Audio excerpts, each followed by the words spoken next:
Bernard de Montreal. Preparatory Communication Number 66. The Descent of the Spirit.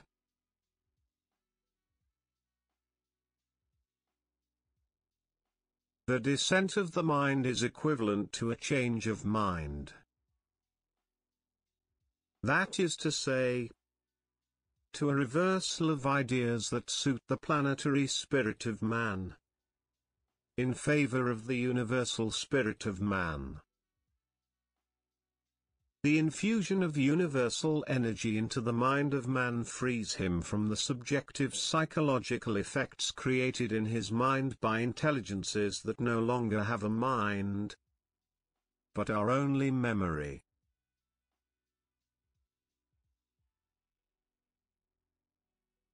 An intelligence that no longer has a mind can no longer recognize the difference between itself and its memory,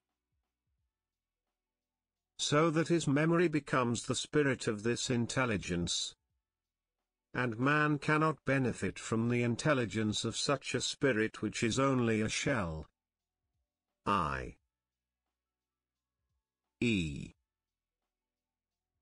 a memory kept alive only by the power of astral matter on the astral body of the deceased. Astral matter is linked to the animal consciousness of man, so that all astral matter has on man a sufficient cohesive force to keep the memory of the soul, the memory of man, intact. The elevation of man's spirit introduces him to a mental condition that corresponds to a vibratory rate that no longer depends on astral forces. That is, on those forces that no longer have a spirit. In other words, intelligence. Man is the only being who possesses a total mind. That is, a mind that can be elevated vibratorily at a rate that allows him to free himself from the power of astral forces on him and in him. Any intelligence that is not living is limited by the fact that any personification of this intelligence is real only to the extent that it is exerted on the human brain.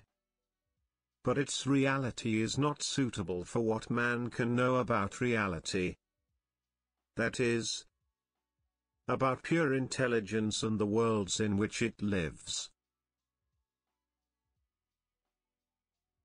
The elevation of man's spirit frees him from his psychological link with a world of images and thoughts, made to allow him to have the impression of being real, while reality cannot be made.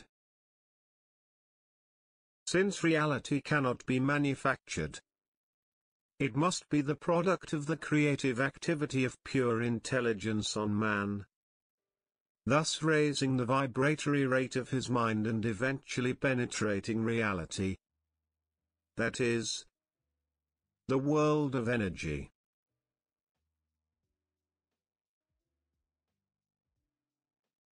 As long as man has not penetrated the world of energy, his experience does not come from reality, but from the astral. And this experience does not serve him. It serves the astral in him who colors his life according to this experience. This coloring gives man the impression of experience without benefiting from it in terms of energy. Man must benefit from the experience on the level of energy, and not on the psychological level dominated by the astral. As long as he does not realize this, the astral intelligences benefit from his experience, and he suffers it for their benefit.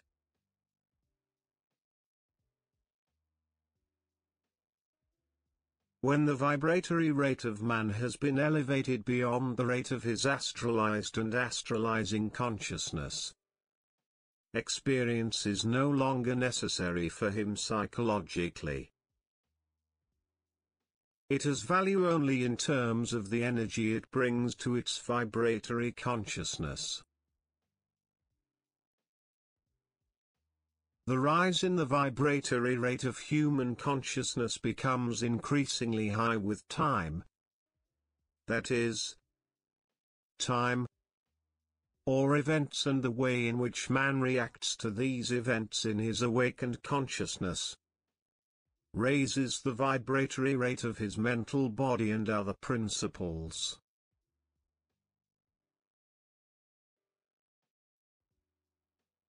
The elevation of the vibratory rate of human consciousness consists in a connection between himself and his pure intelligence. So that this elevation does not only correspond to a change in intelligence, but also to an increase in the visionary power of man who opens the doors of the invisible to him. The invisible is nothing other than another world where other intelligences evolve that are not subject to the laws of memory, such as the unconscious man. These worlds are vast and their influence on the material world are of first instance.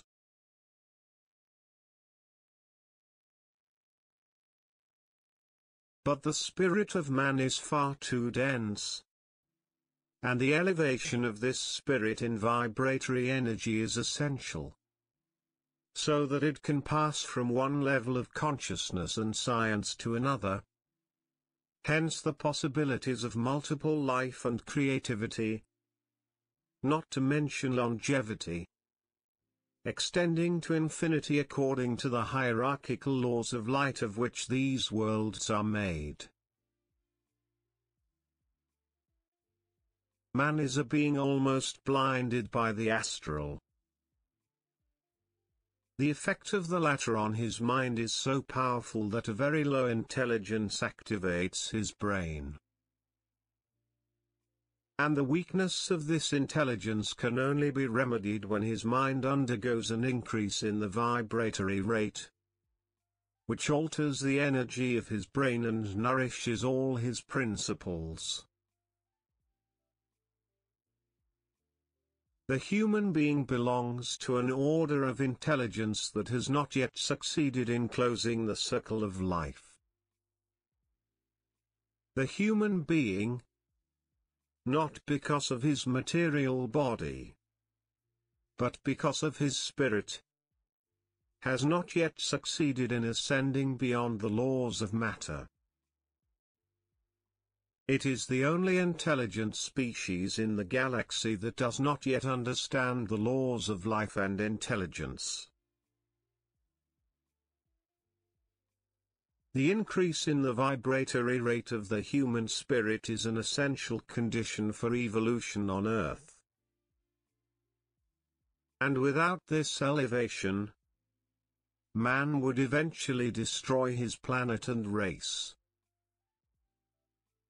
For the intelligence he possesses is under the control of the forces of death, of this world which is conscious only of its connection with the material body, and which seeks by all possible and imaginable means to continue its experience through man by using his brain.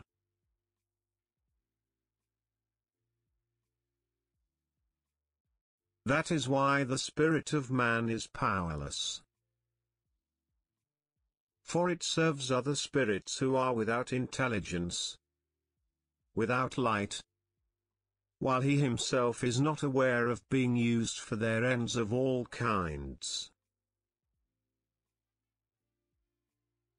The elevation of the spirit does not mean the education of the spirit, but the harmonization of the spirit of man with the universal energy in him, which communicates through the higher mental plane. When the mind of man records statements from universal circuits, It is forced to dissociate its material reality from its mental reality. And it is this dissociation that elevates his mind, that gives his mind a freedom that cannot be acquired through philosophical education. For in the course of philosophical education, man is not listening to the universal circuits, but takes care of the play of his highly reflective thoughts to deepen human existence and those questions that are part of the unconsciousness of his mind. The elevation of the spirit has no end when the process has begun. For the real intelligence of man, or his intelligence of mysteries, does not cease to grow, since he has access more and more to areas of reality which are part of his power of consciousness.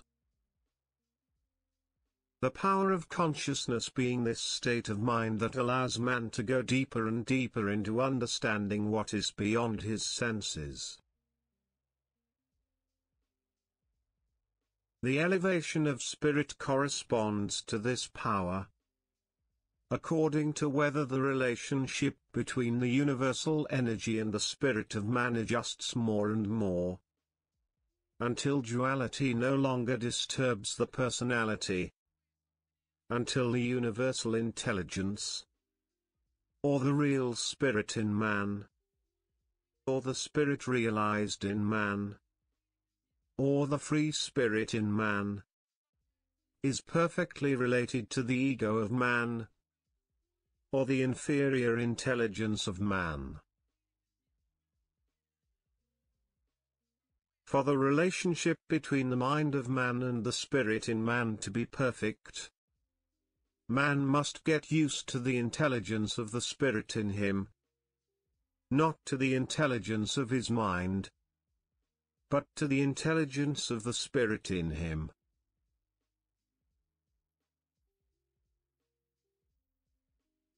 In other words, not to the intelligence of his ego or his unleashed mind, but to the intelligence of the mind in him. For this intelligence does not depend on the senses of man, nor on his memory, so that his mind rises in vibration and he understands more and more what is outside his senses, so that he can, little by little, be freed from his senses, and enter the world of intelligences that govern matter and its multiple forms. The elevation of the spirit is a supermaterial phenomenon, in the sense that the phenomenon coincides with the development of the etheric consciousness, which will be the higher consciousness of the future man.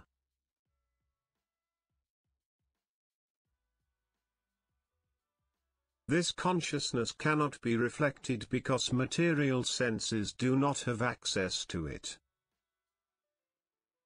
However, the world that this consciousness allows us to know is a world whose energy is the driving force of the material world that man knows through his senses.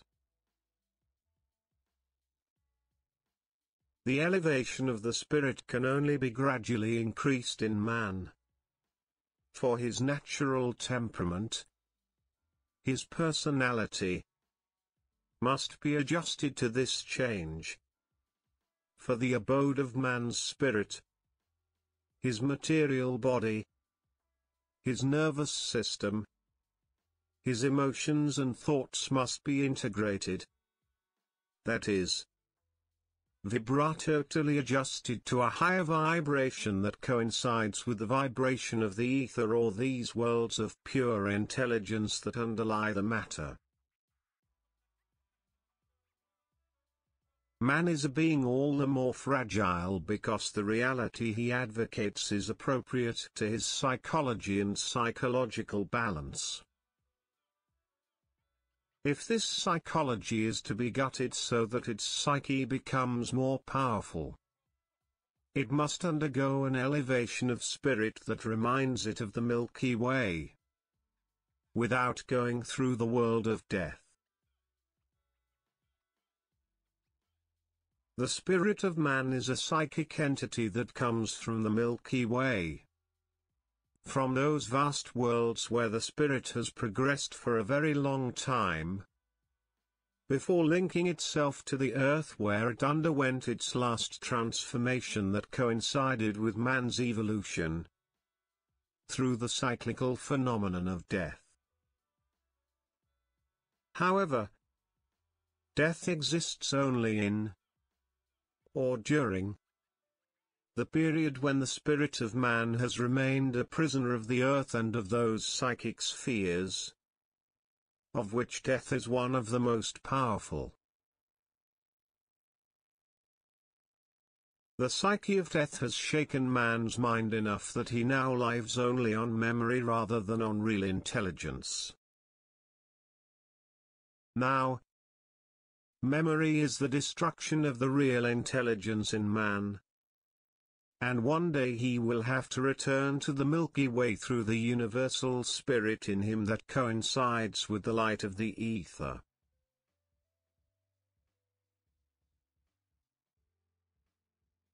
In this universal ether, man will be able to regain what he has lost over the ages.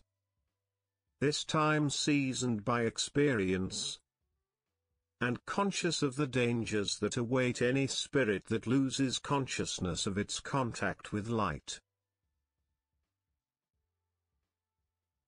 The elevation of the spirit is not only a phenomenon of intelligence in man, but also a psychological phenomenon.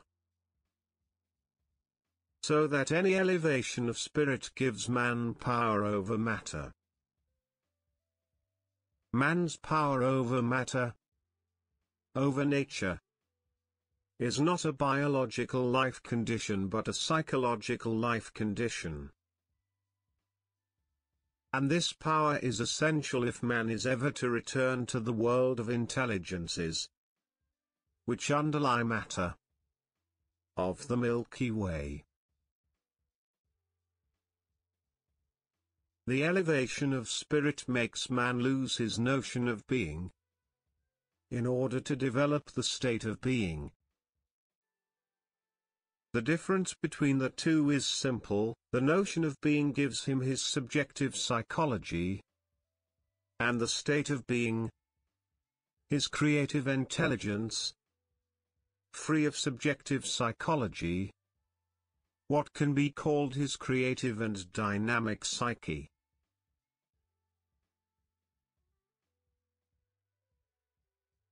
It is through his psyche that he will rediscover his power over matter and that he will be able to understand the laws of material and psychological life that underlie it.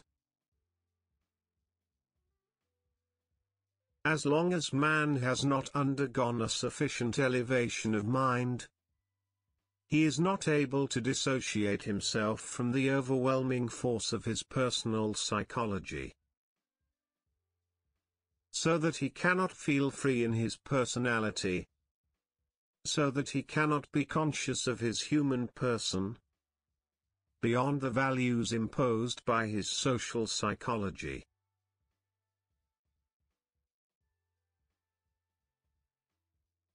However, this psychology is not real, because it is constructed of psychological concerns that are part of the constant interplay between the ego and its master, memory. The elevation of the spirit requires that man live more and more of what manifests itself inside his brain, instead of living from what is printed on his brain. In other words, man must learn to endure growing mental presence of real intelligence in his mind.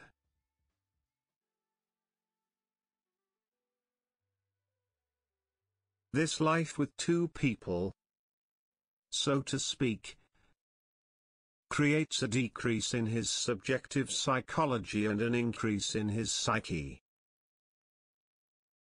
The elevation of his spirit results from this, and the power of the senses over his intelligence gradually diminishes, thus freeing his spirit from his senses and opening the doors of the ether to him.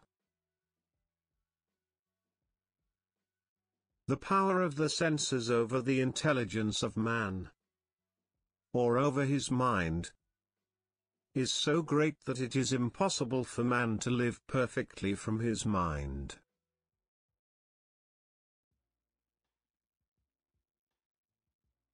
So that it is impossible for man to recognize the infinity of the Milky Way within the scope of his experience, the balance between his material intelligence and his suprasensible intelligence being always fixed by the power of the senses, and not by the power of his spirit.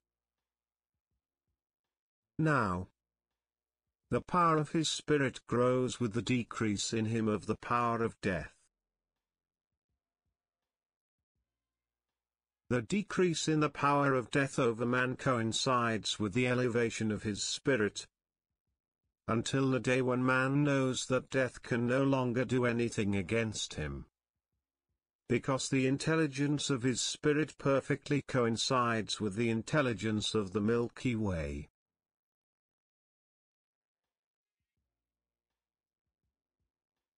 It is this rapprochement that is called fusion. That is, the unification of what is mortal with what is eternal and endless. The product of this unification is the immortality of man and the development of a new earthly race never again limited by the world of the senses, and never again influenced by the world of death. The elevation of the spirit includes three major phases in man. First, the awareness that comes to him as a result of the realization that his intellectual ability is the product of a psychological necessity related to the illusion that his senses give to his ego. Secondly, the gradual and inevitable development of increasingly refined telepathic mental communication, until the total loss of the illusion of the intellect, thus opening the doors of pure and pre-personal intelligence to man.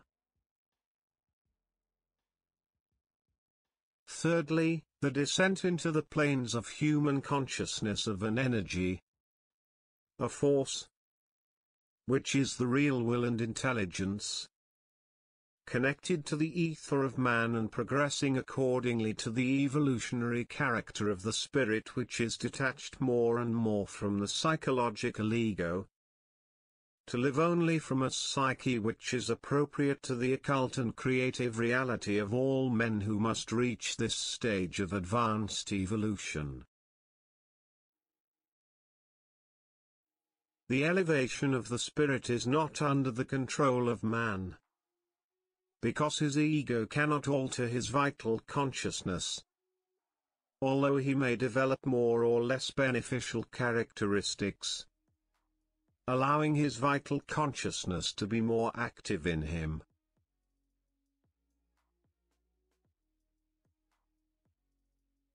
But the vital consciousness of man is the product of the unrestricted activity of his mind, under the vibratory authority of the cosmic creative energy that can be called higher consciousness in him. However, this higher consciousness, once established in man, allows his mind to take control of the human material realm because of his free movement in the ether of matter. The ether preserves man. That is, man is born of the ether and must return to it. One of the great realities still unknown to man is hidden behind the veil of his senses. And this reality can only be conquered by man following the elevation of his spirit. That is, following the transmutation of his astral emotional energy into mental energy, or intelligence energy.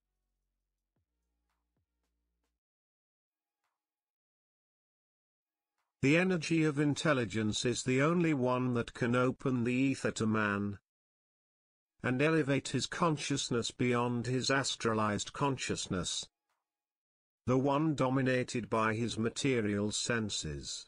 Man proceeds in stages to conquer his freedom, and these stages are counted. The last one he must cross will take him beyond the threshold of natural death, from where he will discover the secret of his life and his passage on the material level. But his mind is heavy with consequences, because for the mind, or for the mind of man to be able to correct the error of the incarnation, that is, ignorance of the laws of the mind, he must regain a total view of his mind, that is, he must be able to bear the weight of the realization that comes to any being who dares to challenge the principles of truth and lies inculcated by education and philosophy. All science, that is, all knowledge, must be based on the mind and not on human thought.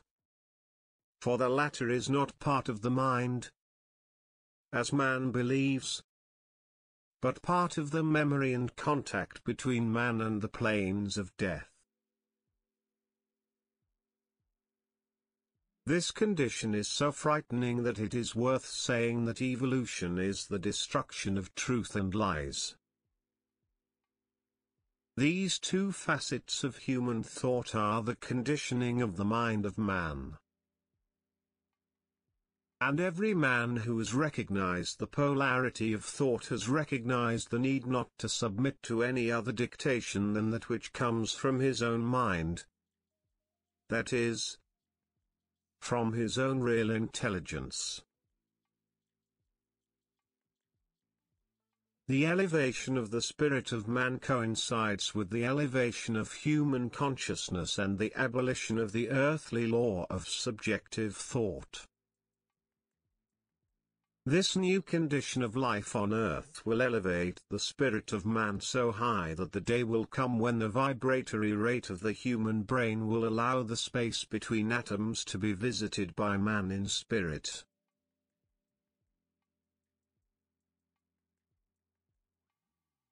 And this will mark the end of materialistic science, for man will finally be able to know the ether, that is, the lower and extreme limit of matter, and its link with the life forces that evolve and direct the evolution of the spheres will be established. The evolution of the mind must coincide with the public transit that some people and others from elsewhere will experience. This public transit system will mark the end of humanity as we have known it.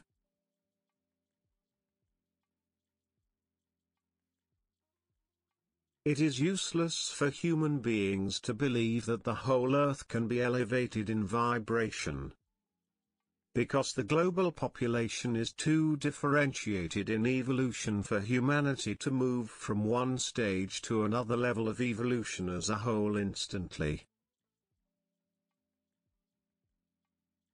The Earth's evolution must progress in stages. The evolution of some individuals, on the other hand, is marked by an end in view of their penetration into the higher planes of consciousness of which they are already partially conscious.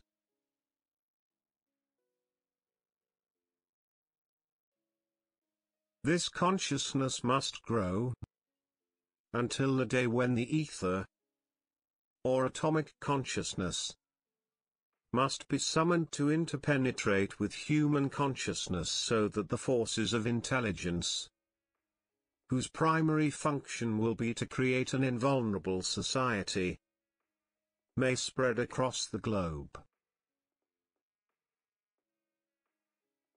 Man does not yet understand the role of his mind on matter. He does not understand that the spirit in him is all the more powerful because he is not affected by his inferior nature, a nature manifested according to his emotions and subjective thoughts.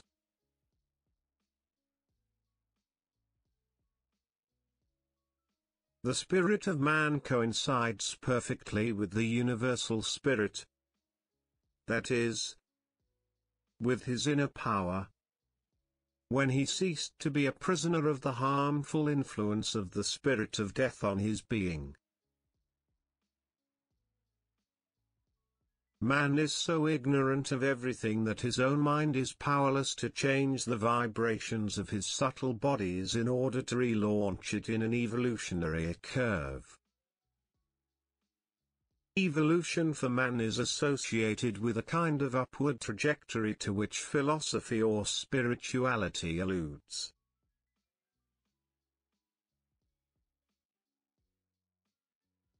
But in fact, evolution is only a word that makes something resonate in him that he likes to hear, but does not understand the meaning. The evolution of the spirit of man is already present in its material manifestation.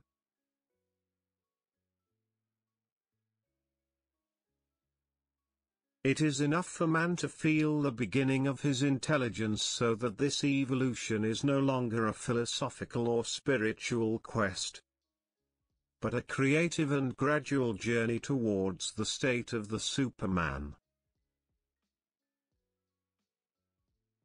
The psychological attitude of modern man leads him into his psychologism, which is born of anxiety, whereas man should only live by certainty. But to live of certainty, he must have undergone a sufficient elevation of his spirit, so that his thought never again has the hold of yesteryear over him.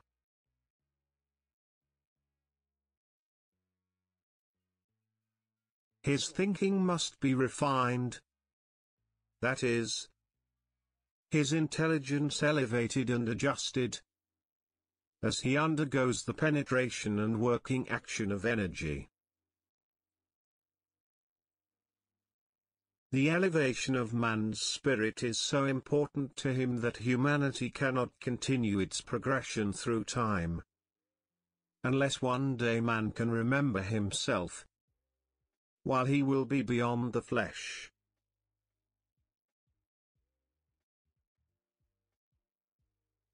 This memory of himself must be perfect and not just a mechanism of his astral memory. This memory of himself will maintain the continuity of his mind in his mind, continuity of consciousness.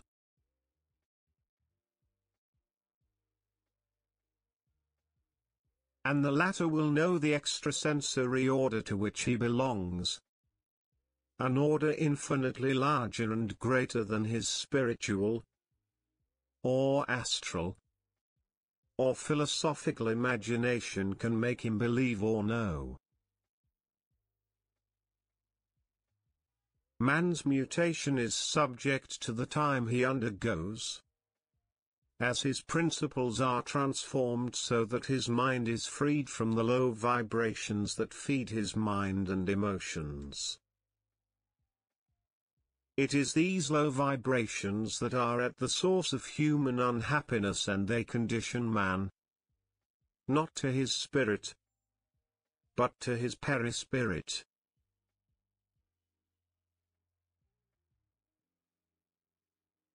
The key to the elevation of man's spirit is buried in his ability to emerge in spirit from the powerlessness of his thoughts, so that he no longer has to feel, to use his thoughts, but to be able to create the thoughts he wants, to be able to explain what he knows.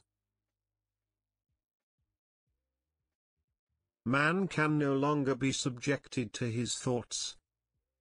He must be able to build them at will. His gaze must be able to move in any direction whatsoever and pierce the veil of mystery.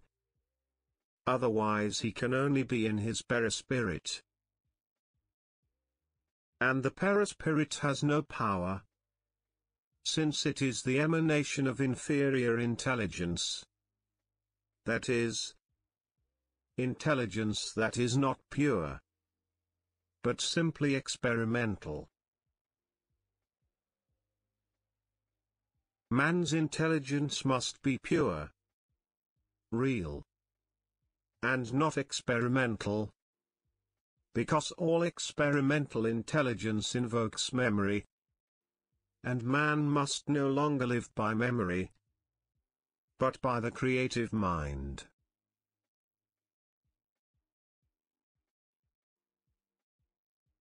It is certain that this new dimension of the spirit in man can only come to him as he approaches himself and moves away from the impressions created on his spirit by intelligences, by forces that operate through his thinking on the invisible planes of the earth.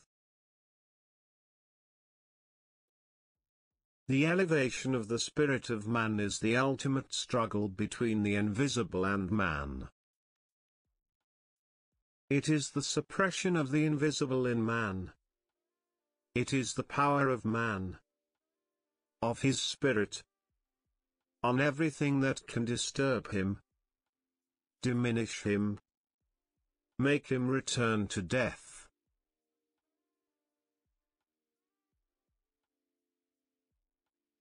The spirit of the man of the sixth race is no longer a problem of definition. This will be a fact experienced by the man initiated into the mysteries of his genesis.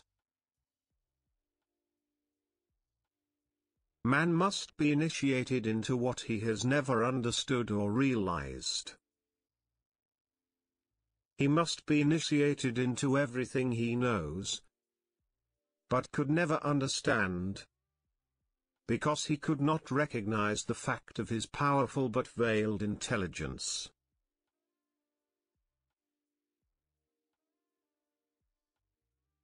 The elevation of man's spirit will destroy the earthly astral in man, those planes from which emanate the myriad of influences that have always kept man, his spirit, a prisoner. The first harbinger of the elevation of the spirit will be manifested by a very personal and universal intelligence both in all those who have begun to understand how to get out of the labyrinth of subjectivity, the fear of thought, the fear of fear in thought, the anxiety in thought, in order to enter the empty and full spaces of creative intelligence.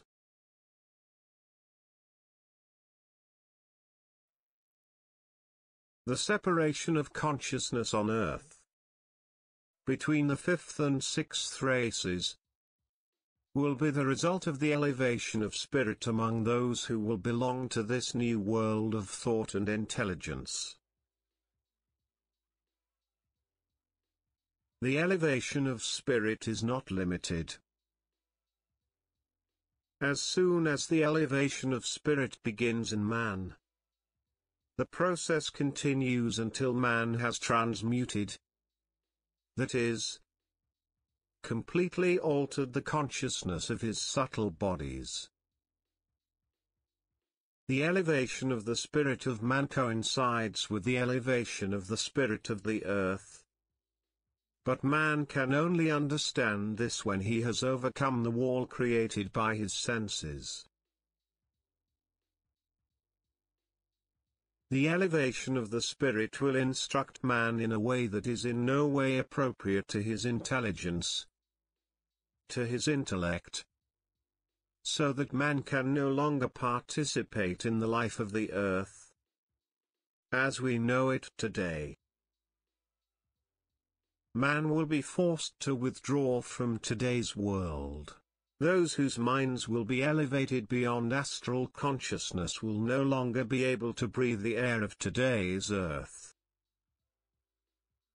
They will be forced to seek out the life forces on another life plane.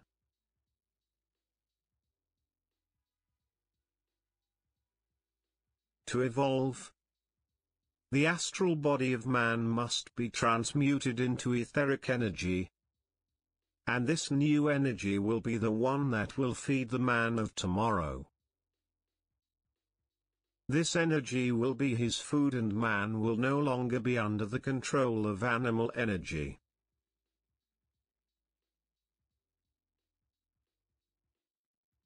Then man will no longer have to breathe air to survive. He will live on an energy that no longer degrades, but which remains inviolable because this energy is not created by combustion. The fact that man feeds on an energy that is created by combustion subjects him to the astral forces that deal with this phenomenon on a material level. So, if combustion is an astral activity on the material level, it is normal that the man of tomorrow will be liberated from this combustion, since he will be liberated from the astral. The elevation of the spirit is important for man for this reason. The more astral man is, the more he breathes, and the more he breathes, the more astral he is. The elevation of the spirit of man will generate in him a new energy, and this energy will be his support. And from this energy, he will be able to live beyond the possibilities that man knows today. The elevation of the spirit also means the descent into matter of the energy of the spirit. And this descent will alter the astral body of man and provide him with the necessary energy so that his ego can serve as a channel for the spirit of intelligence. That is, for the energy that must build a new civilization on Earth.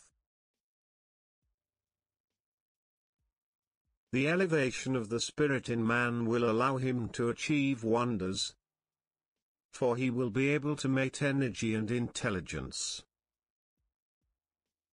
This has not yet been fully realized, and when this realization is manifest, man can cease, once and for all, to be a slave to anyone or anything. It will be the golden age for some, and paradise for others who will be closer to the ether. The elevation of the spirit is not a planetary condition. The elevation of the spirit is a phenomenon that man does not know yet today, that he does not realize yet today. But the elevation of the spirit is a completely new phenomenon for the man of the earth.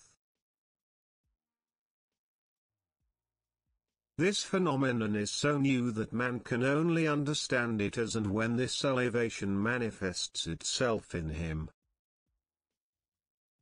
This phenomenon does not borrow any memory. It is not linked to any philosophical explanation. It cannot be interpreted in any philosophical or spiritual way. This phenomenon is really in its full measure. The increasingly concrete actualization in the matter of the forces of the spirit. That is, the forces of these very advanced intelligences that will coordinate their activities with man, with mortal in the future. So that the elevation of the spirit, the phenomenon of the elevation of the spirit, is indeed the phenomenon of the solarization of man. The phenomenon that will enable man, in future generations, to understand what he has never understood, to achieve what he could never achieve, and to reinvent the nature of life.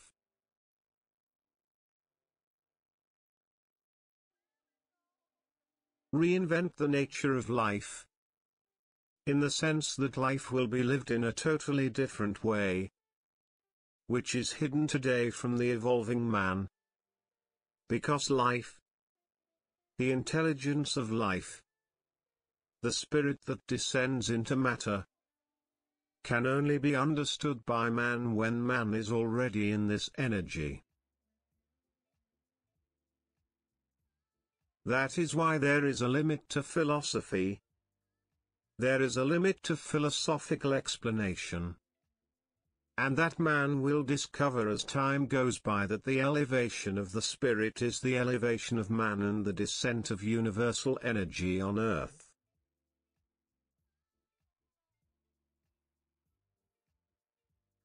Man must no longer one day breathe the air of the earth as he did for a long time.